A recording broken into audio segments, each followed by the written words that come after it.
Quelles sont les 5 erreurs à éviter? Que dire? Les 5 erreurs à ne pas commettre avant de lancer son projet de construction. Si ce sont là les éléments qui t'intéressent, ne manque pas de t'abonner, liker, activer la cloche de notification, commenter et partager afin d'être avisé de tous les contours liés à ton projet de construction.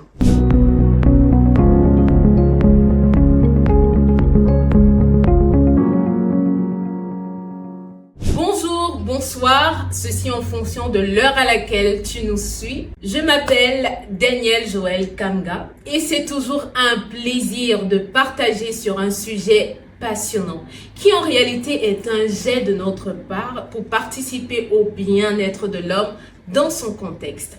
Ici, nous parlons architecture, design intérieur, bâtiment, construction, sans oublier la rentabilité du projet. Ceci pour l'amélioration de ta qualité de vie dans ton espace et pour t'aider à bâtir de façon durable. Quelles sont donc ces 5 erreurs à ne pas commettre avant de lancer son projet de construction?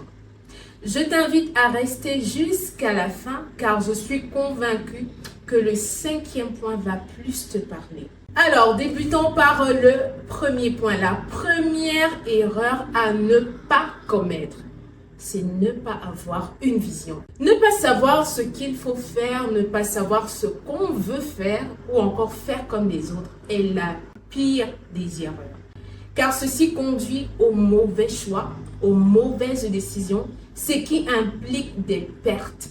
Voici donc des questions à se poser. Quel est le but de mon projet?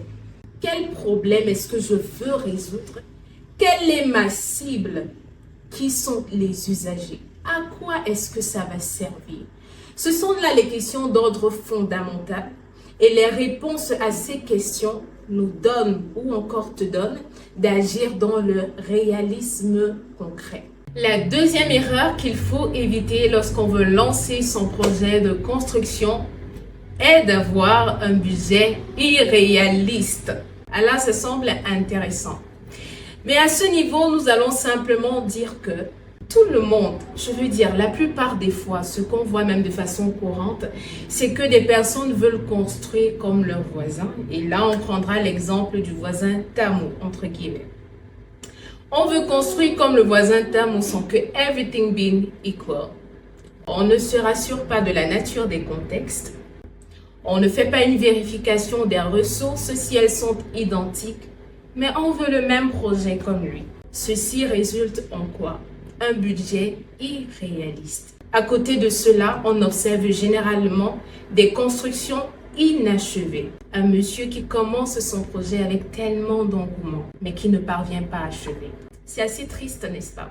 Mais en fait, c'est ça en fait le résultat d'un budget irréaliste ou encore d'un projet qui n'avait pas été clairement étudié. Alors ici, on dira que la seule solution à ce problème, c'est vraiment l'étude clairement définie qui se fait suivre par un budget clairement établi. C'est aussi si simple que ça. La troisième erreur à éviter avant de lancer son projet de construction est ne pas évaluer la rentabilité de son projet. Alors là, c'est une erreur monumentale. Est-ce qu'on investit pour perdre? Mes amis, on n'investit pas pour perdre. Il faut évaluer la rentabilité de son projet. Premièrement, se rassurer qu'il s'agisse d'un bon investissement. Est-ce que ça vient résoudre le problème? Est-ce que ça vient répondre aux besoins? Quel est le retour sur investissement? Sur quelle période? Voilà des questions à se poser. Et aussi, je tiens à préciser un élément. Il y a cette possibilité d'évaluer la rentabilité d'une maison d'habitation. Ah oui, il y a cette possibilité. Et la rentabilité s'évalue à court terme comme à long terme.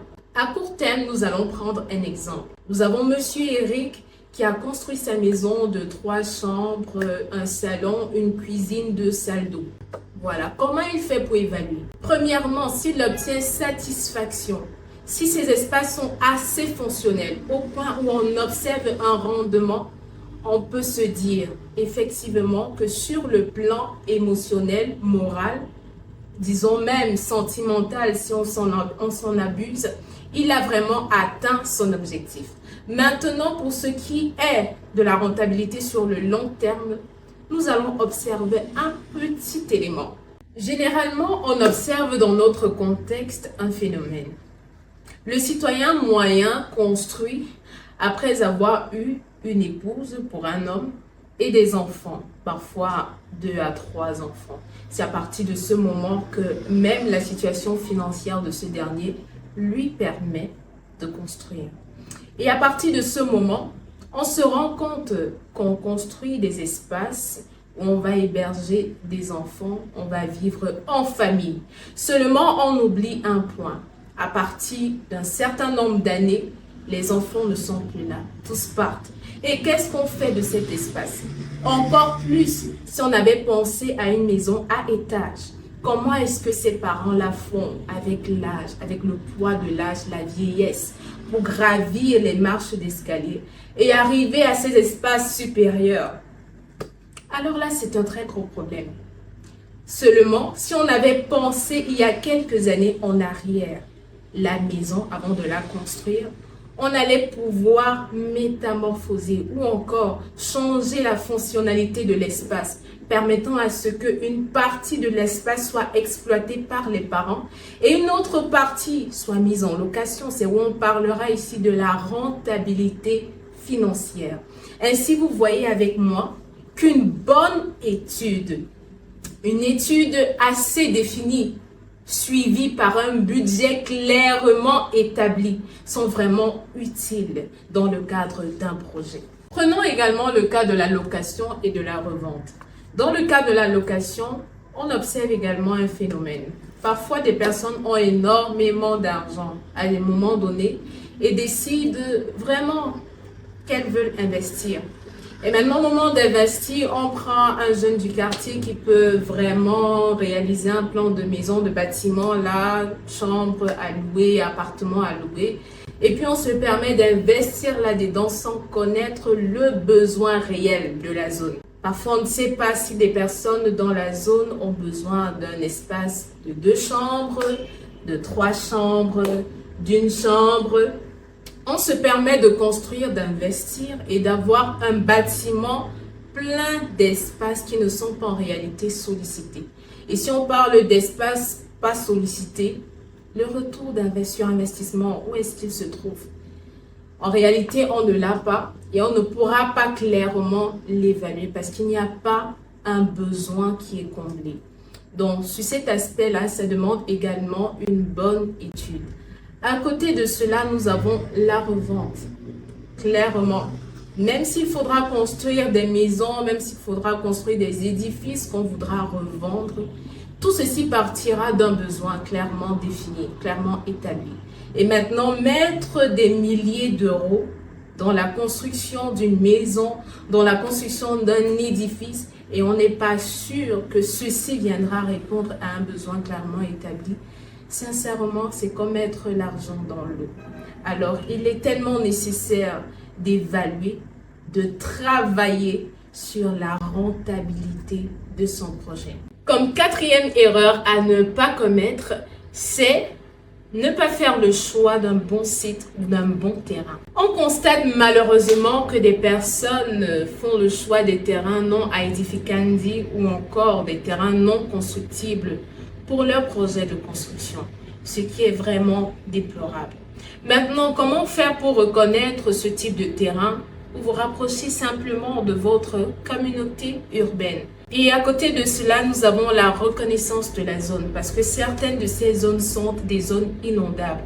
Et qui dit zone inondable parle de zones inadaptées au projet de construction d'un bâtiment. Ceci pousse éventuellement à une dépense énorme car seulement le coût de la fondation sur un tel terrain engendre 2 fois, voire jusqu'à 10 fois plus le coût réel du bâtiment. S'il s'agit d'un R+2, imaginez le coût de la fondation. S'il s'agit encore plus d'un R+8, imaginez le coût de la fondation qui est 10 fois plus. Alors, il est vraiment important de faire le bon choix du terrain. À côté de cela, je vous invite dans les prochaines vidéos à écouter de façon plus détaillée où j'expliquerai comment procéder à l'achat du terrain en toute sécurité et également comment obtenir un permis de construire, à quel moment il faut le faire. Et enfin, comme cinquième point ou cinquième erreur à éviter, nous avons le fait de ne pas se faire accompagner par des experts. Ne pas reconnaître qu'on a besoin de quelqu'un qui s'est fait former et qui a de l'expérience dans un domaine précis est un grand problème. Ceci conduit généralement au regret. Il est important de se faire accompagner par de bonnes personnes. Et dans le domaine de la construction, ces bonnes personnes sont des experts, notamment l'architecte, le géomètre, le notaire, la communauté urbaine pour des aspects d'ordre administratif. Nous avons également l'architecte, l'ingénieur du génie civil, l'ingénieur fluide pour les éléments liés à la conception jusqu'à la réalisation du projet clé en main passant par l'étude de rentabilité. Pour des projets à grande échelle, on fait appel à l'économiste qui viendra lui faire l'étude de faisabilité, l'étude de rentabilité et la recherche de financement du projet. Maintenant, comme chacun doit soutenir son village, je voudrais soutenir le mien en disant qu'il est vraiment important pour son projet de construction de consulter un architecte.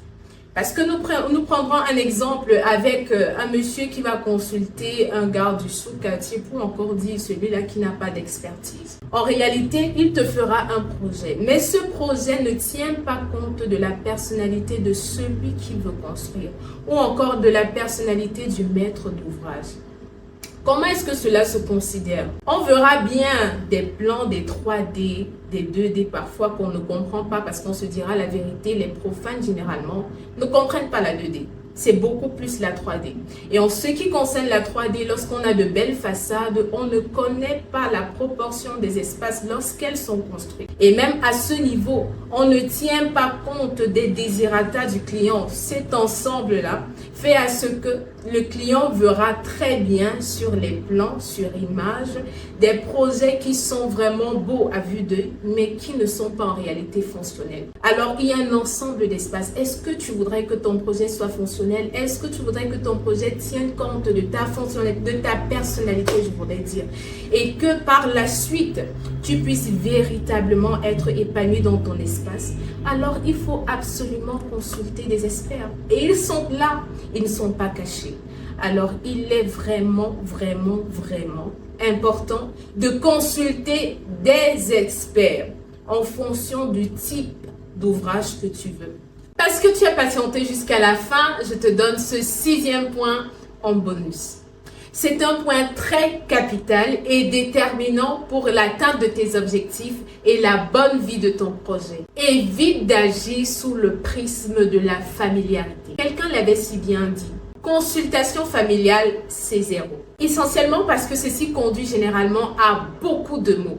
Beaucoup de mots tant du côté du maître d'ouvrage que des personnes qu'il se sollicite pour l'accompagner dans son projet de construction, seulement parce qu'il n'y a pas de contrat écrit. S'il te plaît, formule un contrat écrit.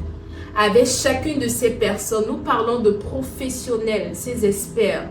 Avec chacun de ces experts, afin d'avoir un document qui prouve les différents parts ou les apports de chaque entité. Et ici, là, il faudra juste préciser dans le contrat, là où les prestations de services, le budget ou le montant arrêté, et également la durée des travaux. C'est vraiment important.